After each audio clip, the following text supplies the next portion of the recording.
What's up, guys? In this video, my top 6 value picks to help you build some winning lineups for this upcoming UFC 286 fight card. Let's go!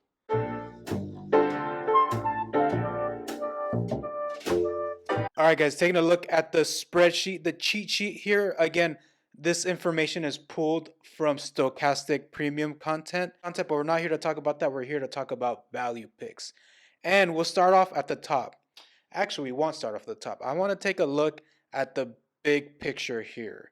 A quick breakdown on that. I'll break down this card a little more in my next video for the daily fantasy uh, video. But here we have 15 fights. That's a big fight card. And this red line represents the cutoff line to I would say decent favorites, decent to heavy favorites. That's a 2-1 or more favorite. And we have 1, 2, 3, 4, 5, 6, 7, 8, 9. So nine of more than half of our fighters are good favorites. What that means is there's not going to be very many underdogs that are going to pull through. We have 6 underdogs that have a chance to bark, as they say, and all the other underdogs are pretty heavy, moderate to heavy underdogs. So what that means is we're gonna have to invest a lot in the higher up tiered fighters. So it's gonna be a bit difficult to find value here, but we can do it. Another thing to point out is the inside the distance percentage.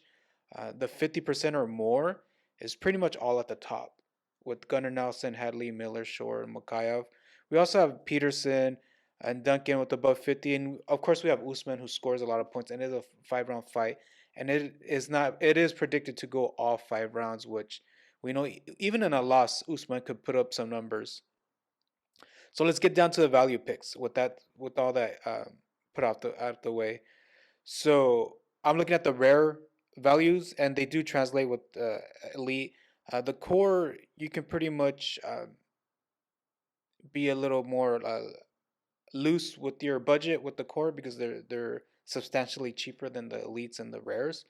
So looking at the rares, our captain again, we need 2 rares. I'm looking at the rare contest. You need 2 rares to enter. One must be your captain, and then 3 cores. So looking at our captain for our first rare, we're looking at the top tier value at the top tier. That's what we want our captain to be. And we have Jack Shore here. He's priced at $17.45. This is Friday at midnight, exactly midnight actually. Um, See there, he's priced at $17.45. Good value compared to the others we have here. He'll give us a 81% win percentage and a 58% inside the distance. And these orange markers represent their grappling advantage. Dark orange means they're heavily uh, advantaged with the grappling, and light orange is their somewhat grappling advantage. So we have a lot of grappling advantage at the top. Mukav, Jack Shore, and Miller.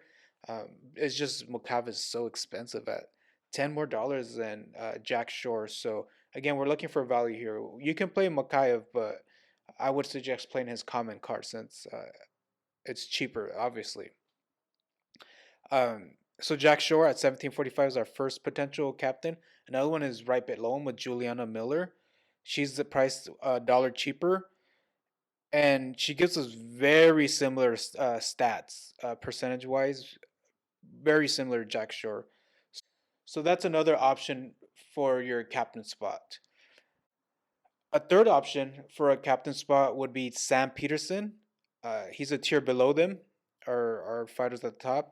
He's at 71 win percentage, 52 inside the distance. And he doesn't give us a grappling advantage, but he is cheaper than the other two at $12.50. So a little bit of better value according to the numbers here. So those are our 3 potential options for our captain spot. Now our second rare card, we want that card to save money. So we're looking for big value here. These cards aren't a safe pick, quote unquote safe pick, but this is MMA. It's a volatile sport. So this will, number one, save us money, and number two, get us different from other lineups because we also do not want to duplicate our lineups here. So the first one here is Joanne Wood. Uh, the women fighters tend to go underpriced. It's just the way it is. Also with DFS, they tend to go under own. It's just the name of the game. Joanne Wood, it's probably also their inside the distance is so low if you're looking at the numbers. So Joanne, which means that they are a pretty safe pick because you do utilize all 3 rounds even in a loss. They don't score too bad. They're not getting knocked out on the first round. The only thing you do have to be aware of with women fights are like quick arm bars and submissions. They often, I wouldn't say often, but they do get caught when during takedowns and scrambles. So Joanne Wood is our first candidate for our second rare card to save money. And she gives us a 61% win percentage, 19 inside the distance odds. Not good. But she's only priced at $5 for a rare. So that's less than half of the other fighters we were talking about previously. And she is technically a favorite. So you're getting a favorite at $5, a rare. Second is Jai Herbert. He is technically an underdog, but he is at a 37% chance of winning, so that's not too bad. Gives you a 26% chance of winning inside the distance, and he's priced at $199, $2 for a rare card. So that can save you a lot of money there, and you just want him to win and score some points for you. Um, the next 3 common cards, those were the ones that you'll pay up and look for that inside of distance and that ceiling. Here we're looking for uh, a potential win and save us a lot of money with the potential high score, because there's always a potential high score everywhere. Again, we're dealing with MMA where the volatility is high.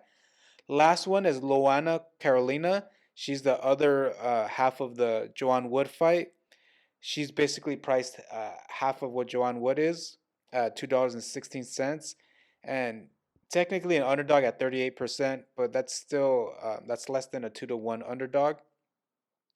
16% chance of winning inside a distance. The thing I like about Carolina is she none of them are seems to get finished, or none of them seem to uh, be predicted to get finished. So that gives you a good floor for both of them, even in a loss. They're not gonna get finished in the first round, and one person gets scores like 5 points, because if one of your fighters scores 5 points, you're donezo. So those are my top 6 value picks. I'm not saying just go with those fighters. With your common ones, I feel like you're gonna need Usman. He just scores, always scoring high, and then just shoot up here, get that inside the distance equity with your core 3 core cards that you're gonna play in your rare lineup. That's where I'm gonna cut it. Look out for a video coming out on Saturday morning. It's gonna be a DFS one. I'm gonna break down that card. Thank you guys for watching, and I'll catch you guys next time.